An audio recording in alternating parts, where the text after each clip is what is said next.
everybody, welcome back to my corner of the internet. My name is Lowry and today I've just got a regular podcast episode. So I just thought we'd sit down, have a chat, I'll update you on where I'm at with my whips. I've got one finished object, one current work in progress that I've been quite attached to, and a couple of plans to talk through. We may as well dive right in. I'm not wearing any knitwear today.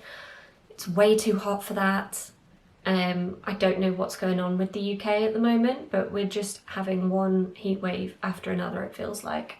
I don't know whether I've just blocked out of my mind like memories of how hot previous Julys were, but this feels exceptionally hot. Or maybe I'm just coping with it worse, who knows. Anyway, it's bad. It's not really knitwear appropriate for me anyway. But my first finished object, which I have worn a couple of times since I finished it, as kind of layers on colder days, but it is the Cumulus Blouse, the original version by PetiteKnit. I'll hold it up so you can see it.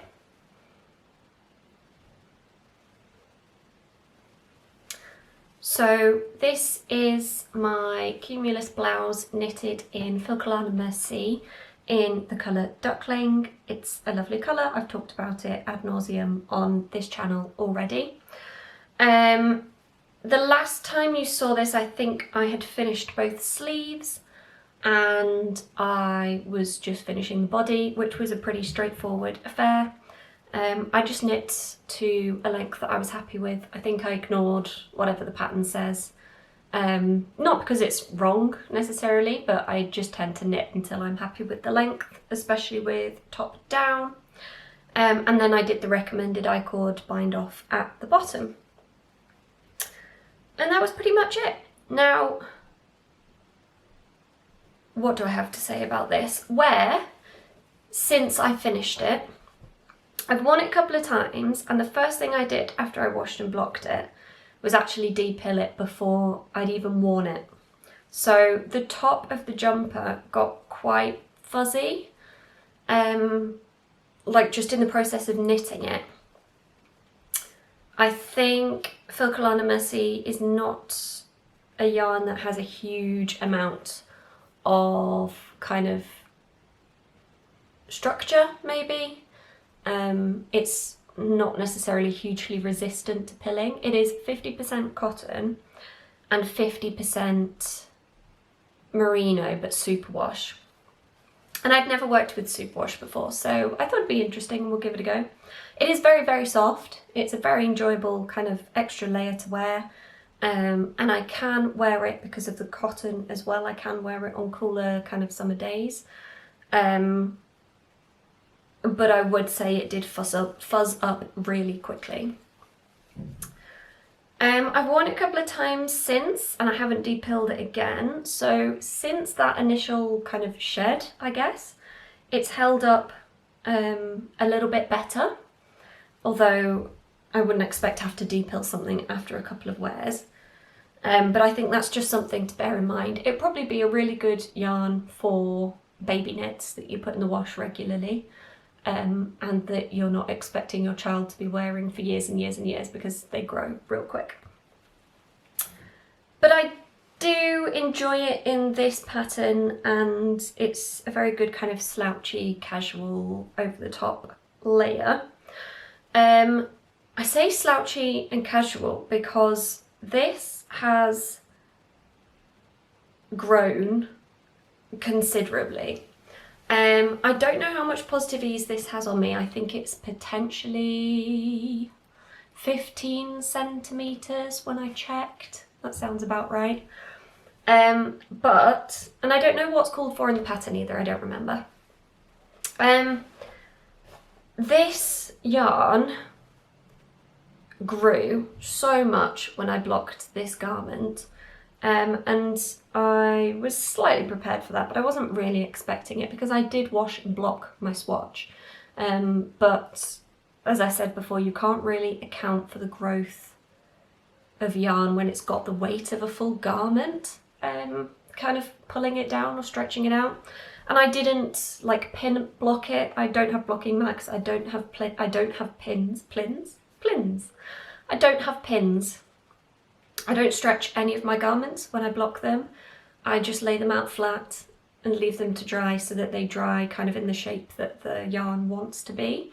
So that I'm not having to like really manipulate them every time that I wash a garment.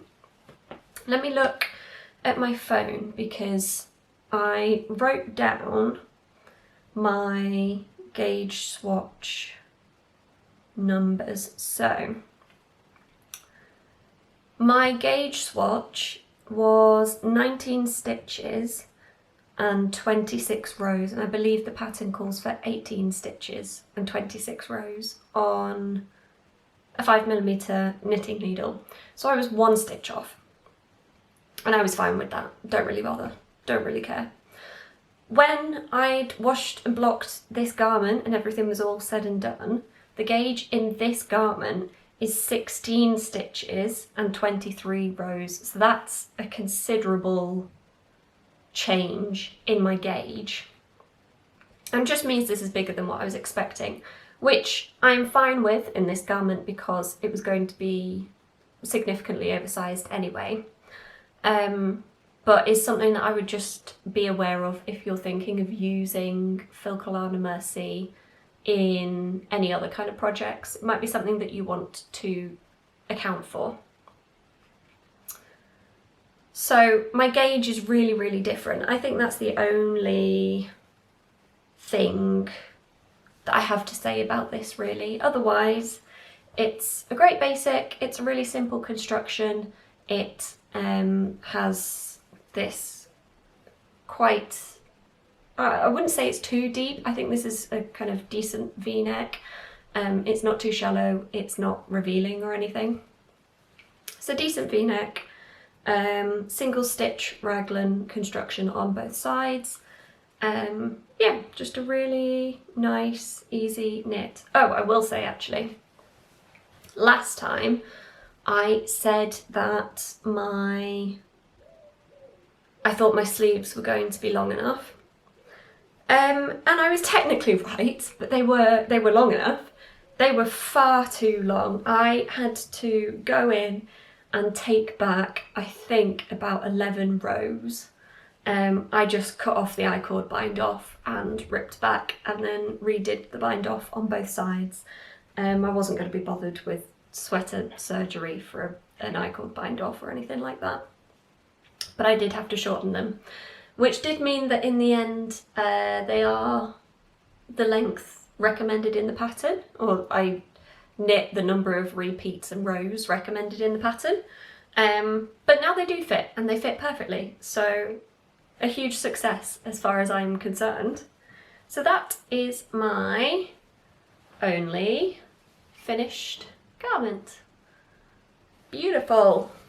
Okay, I have got one work in progress, which I'm just trying to detangle because I haven't woven in any of my ends yet. Normally I weave my ends in as I go, or like I take breaks between knitting to weave my ends in. Controversially, I really enjoy weaving in ends. I like a repetitive task, what can I say? Anyway, this goes this way round. And this is my start of the Sabai top by Paulastrickt. This has been a really popular this summer. This has been a really popular pattern this summer. It's a very simple boat neck, kind of sleeveless top construction. It's knitted on a 4mm needle, so it knits up quite quickly for a summer top. I am using Sandnes in the colour 8521, which is their light green. It's a gorgeous, gorgeous colour. Yeah, just a really, really lovely, lovely pale sagey green. Not too kind of warm leaning either, quite cool I think. I think it suits me very well, I'm excited. And Sandnes is one of the recommended yarns as well in the pattern. So I am currently exactly on gauge. We will see. Sandnes doesn't normally behave too erratically once it's washed and blocked in my experience, but we'll see what gauge we're at when I'm finished. I'm knitting the second size, which I think will give me a few centimetres of positive ease, so I'm not knitting a really tight version of this top. I think the pattern recommends that you can either knit it with neutral ease or with a bit of positive ease, depending on kind of what sort of fit or style you want. I just generally don't like things clinging to my body. It's not a comfortable sensation. I said in my previous podcast episode that I was going to knit the version with the ribbing at the top, and that is what I have done. It's fine. I mean, I like this detail. This is not the pattern. This is me. I don't know what I was doing with my magic loop, but I must have had like a cable cord loop almost slap bang in the middle of the front of my ribbing. So let me see if I can show you. Can you see how pulled out this stitch is? That's horrific, and that's slap bang in the middle of my top. So I'm hoping blocking might help it a little bit. I am going to try and sort of just use a needle to tug the excess a little bit and kind of spread it out more evenly. But that's my only kind of gripe with myself with this. I've also made a couple of amendments so far. I've taken a couple of rows off the length on the front and back. And I'm going to take one row of increases off the armhole increases on each side. So I've done that already for the front. I've finished the front and the front of the top. That's the front. And I'm just on the back now, and I've almost finished doing all the increases. I've seen online in quite a few different places that people say this top has quite a deep armhole. The armhole depth is quite significant and doesn't always cover a bra, and I want to make sure that mine does. And also I think I have quite a small measurement from my shoulders to kind of just below my bust. I think for my sizing I'm kind of below average in that measurement. So I've just kind of made those preemptive adjustments in the hope that that will work out. But I will sort of give it a little trial before I connect in the round to see what we think. It has these really lovely edges that I was actually slightly unsure about when I started knitting it, but have worked out incredibly well. Oh, what is this? Please hold.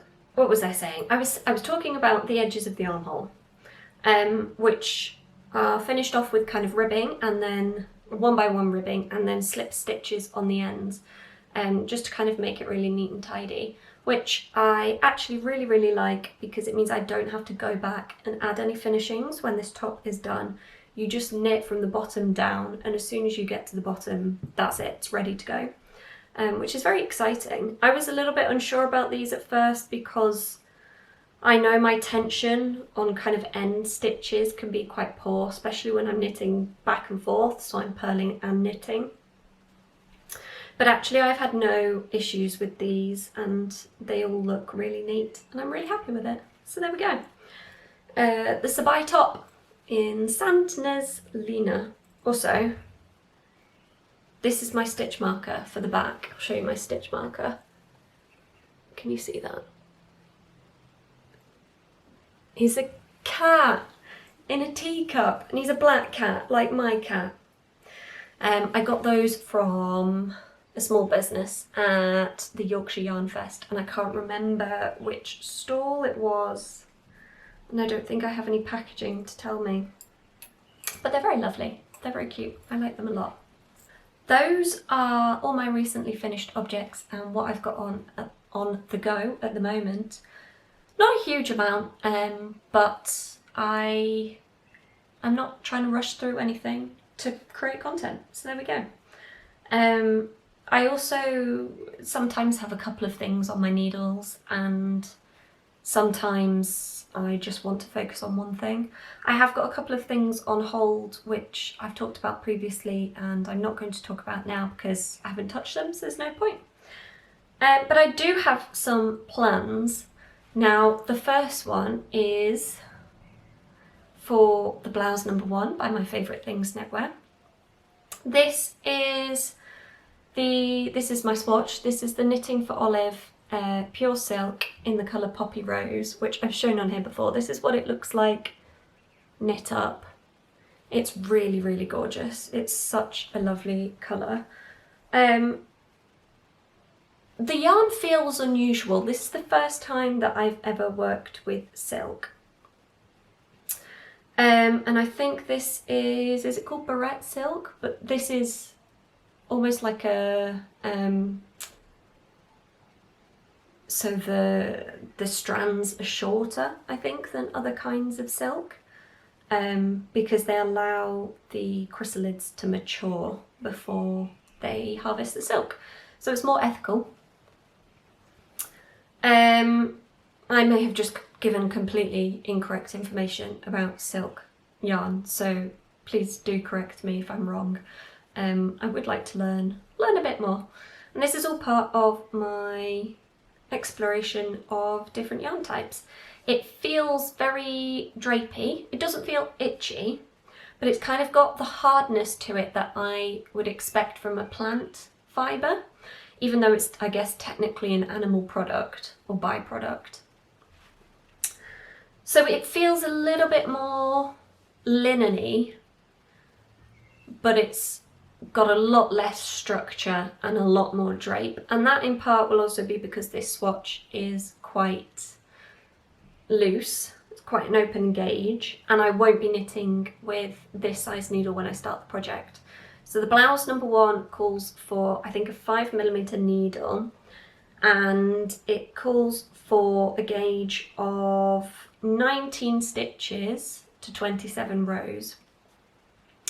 This is 18 stitches to 25 rows currently, so I'm going to go down to a 4.5, and hopefully that will also kind of make it a tighter knit fabric, which will firstly make it less opaque. It's not too opaque now, but it is kind of verging on inappropriate for work.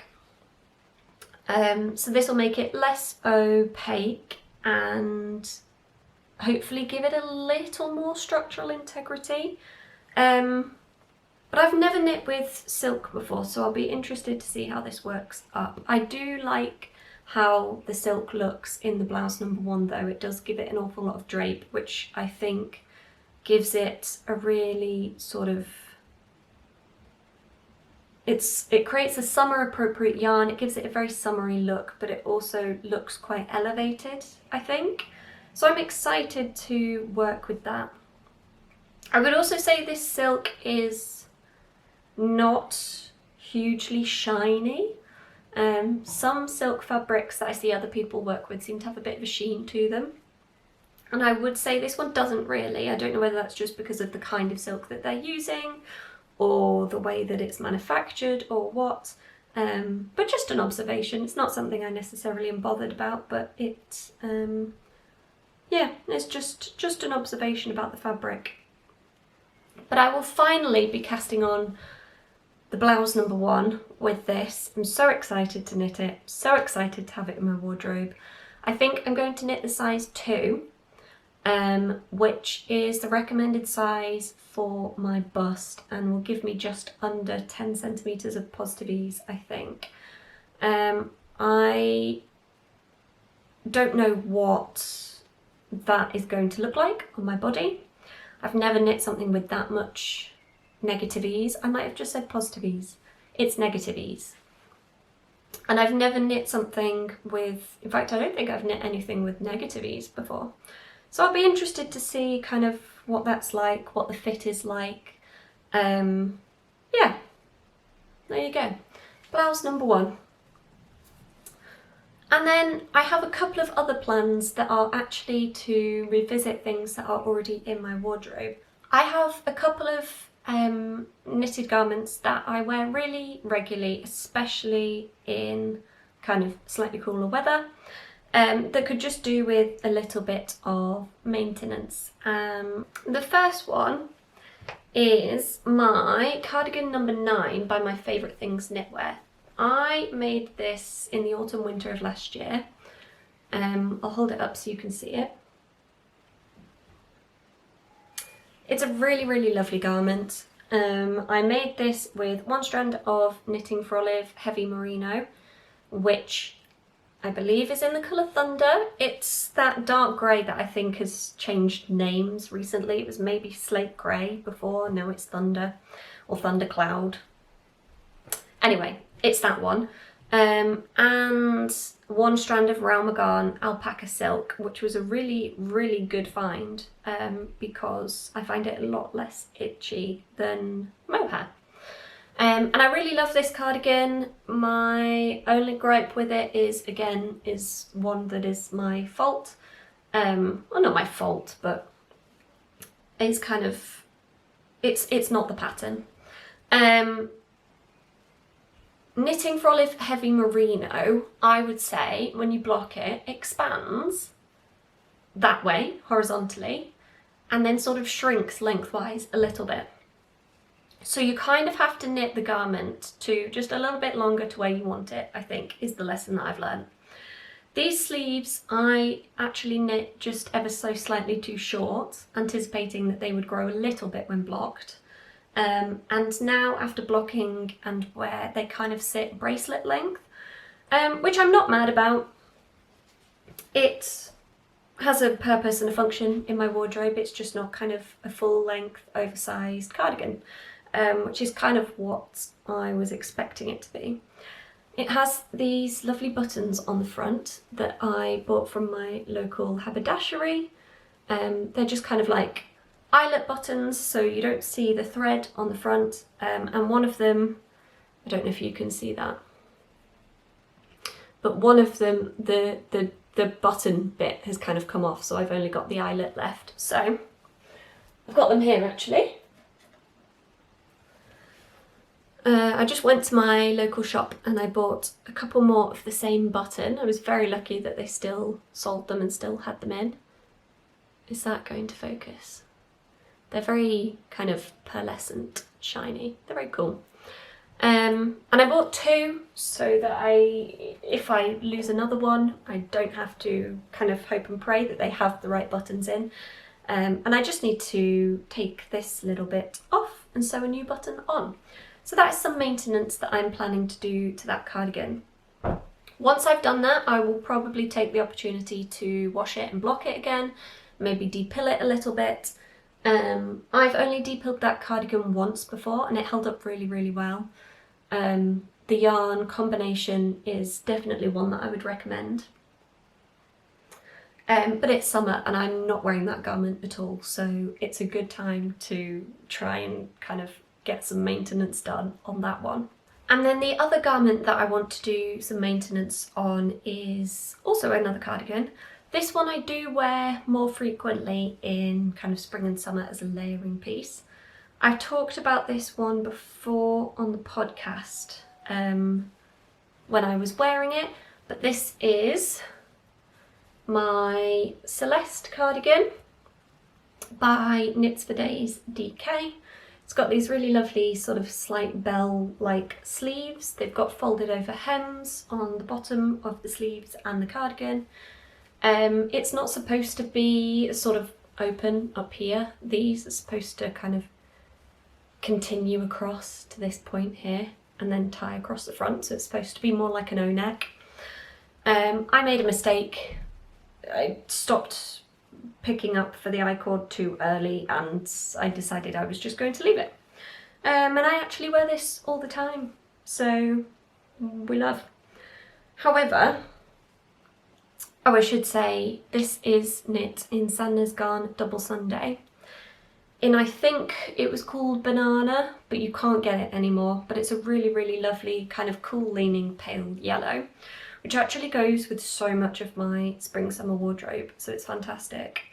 This has been depilled a couple of times, a few times.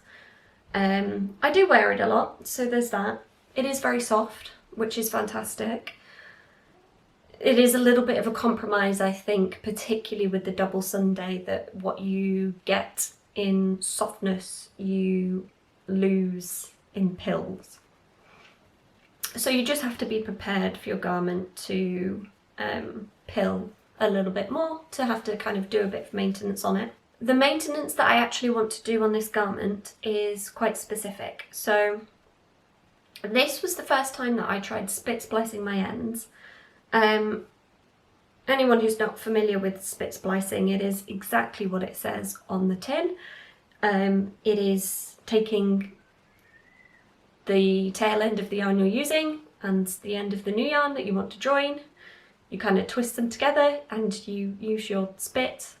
I think it's something in spit enzymes that kind of makes this work. But if you kind of twist them together, it joins the two balls. It means you don't have any ends to weave in. I think it generally is only recommended for natural fibres, particularly wool yarns, sheep's wool yarns. And I tried spit splicing my ends for this project.